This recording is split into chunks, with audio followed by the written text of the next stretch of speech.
Hey everyone, welcome back to the channel. If you're into the latest tech updates and what's really happening behind the scenes with the biggest companies, you're going to enjoy today's video. We're talking about a major change that's been building up for a while. Apple's plan to shift more iPhone production to India.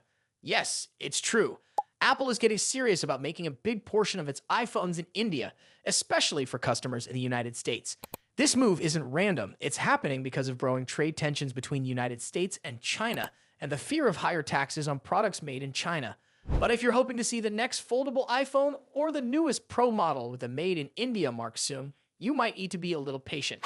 Apple's expansion in India is already moving at a good pace. Companies like Foxconn and Tata Group are working closely with Apple to build up their production capacity there. The goal? To assemble a major share of the 60 million iPhones sold every year in the United States right out of India by around 2026 or 2027. That's a big shift considering how much Apple has always depended on China for manufacturing. The great news is that the iPhones coming out of India right now are very close in quality to the ones made in China. If you're buying a regular model, chances are you won't even notice any difference at all. This gives Apple more freedom to grow its operations outside China without risking the trust of its customers. However, there's still a big detail to think about. According to Bloomberg's Mark Gurman, when it comes to brand new designs or super advanced models, China is still in the lead. That means if you're excited about Apple's first foldable iPhone or some limited edition Pro version, those will likely still be made in China for now. The reason behind this is pretty simple. Building something completely new takes a lot more skill and practice than just putting together existing parts. Chinese factories have been working with Apple for years, and they know how to handle the challenges that come with new designs. Another important thing to remember is that when an iPhone says made in India, it usually just means the final assembly happened there. Most key parts like processors and displays still come from China and other countries. So while assembling in India helps Apple avoid extra taxes, the core parts are still mostly coming from other places. Right now, producing iPhones in India also costs Apple a bit more. Reports suggest around 5 to 8% higher than making them in China. Building a full, strong supply chain in India will take time and serious investment, but there's definitely hope. Brands like Samsung have already proven that mass production in India can be very successful, and Apple seems ready to put in the work too. Looking ahead, regular iPhone models will probably start coming out of India more and more, and you'll be seeing them in stores across the United States. But when it comes to the newest, most advanced models, they will likely continue to be made in China for a while longer. How fast things change will depend a lot on how global trade rules shift and how quickly India can develop a full supply network. Apple is clearly trying to be smart about this, moving production to avoid future risks while making sure the quality of their products stays as high as ever. The shift is happening fast for today's models, but complete independence for all iPhones could still be years away. What about you? Would you be just as excited about your next iPhone if it was assembled in India? Tell us what you think down in the comments.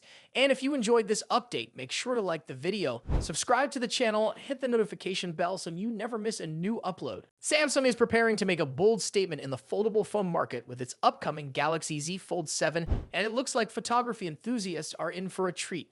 Reports suggest that this new model will introduce a major camera upgrade, setting a new standard for imaging in foldable devices. If the leaks are accurate, the Galaxy Z Fold 7 will come equipped with a high-resolution 200-megapixel primary camera, the same sensor expected in the Galaxy S25 Ultra. This marks a huge jump from the 50-megapixel main camera found in previous Fold models and could significantly enhance photo quality, capturing sharper details and better low-light shots. Additional details point to a well-rounded camera system. The Fold 7 is expected to feature a 12-megapixel ultra-wide sensor, a 10-megapixel telephoto lens, and a 10-megapixel selfie camera on the cover screen. There will also be an improved under-display camera inside, though its exact resolution hasn't been confirmed yet.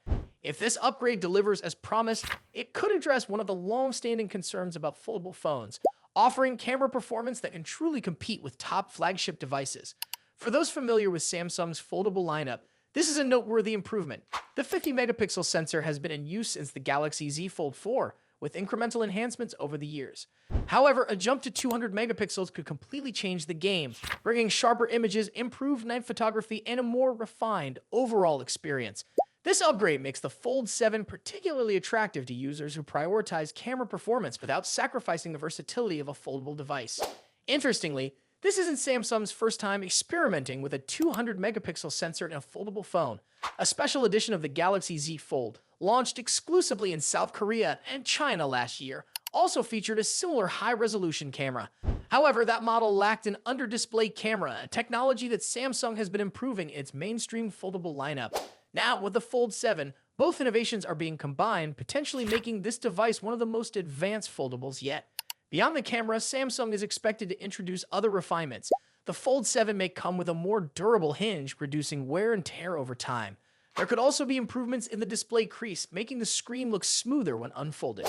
On the software side, enhancements to multitasking and user experience might make this device even more efficient for productivity. However, despite all these expected refinements, the biggest highlight remains the camera. Samsung is likely to announce the Galaxy Z Fold 7 in the summer, possibly in July, alongside the Galaxy Z Flip 7. There are also rumors that the company is working on a trifold smartphone, which could be introduced in 2025, bringing another innovation to the foldable segment. While details are still emerging, the Fold 7 already looks like a significant step forward in making foldable devices more appealing to a wider audience. With these upgrades, especially in the camera department, the Fold 7 could narrow the gap between foldable and traditional flagship phones. But the big question is, will these changes be enough to convince more people to switch to foldables? What do you think about these upgrades? Let me know in the comments. And if you found this update interesting, don't forget to like this video and subscribe for more tech updates. Early tests of the C1 chip suggest it can. Built using a 4nm process node with a 7nm transceiver, the C1 has already been tested with 180 carriers across 55 countries. That is not just promising, it is Apple saying, "We are ready." So, what does this mean for you, the everyday iPhone user? If you're buying the iPhone 16e or the iPhone 17 Air, you are stepping into Apple's future, a world where every part of your phone speaks the same language, optimized for efficiency and performance. But if you are sticking with other iPhone 17 models, those with MediaTek's modem, you might feel like you're getting a second-tier experience. And here is where the debate gets heated. Will MediaTek's modems truly match Qualcomm's reliability, or will they fall short, leaving users frustrated? Drop your thoughts in the comments. Apple versus MediaTek. Who do you trust more?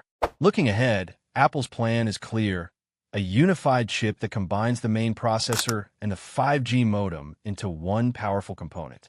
This would not just make iPhones faster, but also more efficient, extending battery life and enhancing AI-driven tasks. Johnny Sruji, Apple's Senior VP of Hardware Technologies, calls the C1 the most complex tech ever designed by Apple. And coming from the company that gave us the M1 and M2 chips, that is saying something. But here is the final curveball. What if this is just the beginning? Apple's satellite connectivity ambitions hint at a future where your iPhone is always online, no matter where you are, mountaintop, desert, or middle of the ocean. So what do you think? Is Apple's C1 modem the future of smartphones? Or is it a risky gamble that could backfire?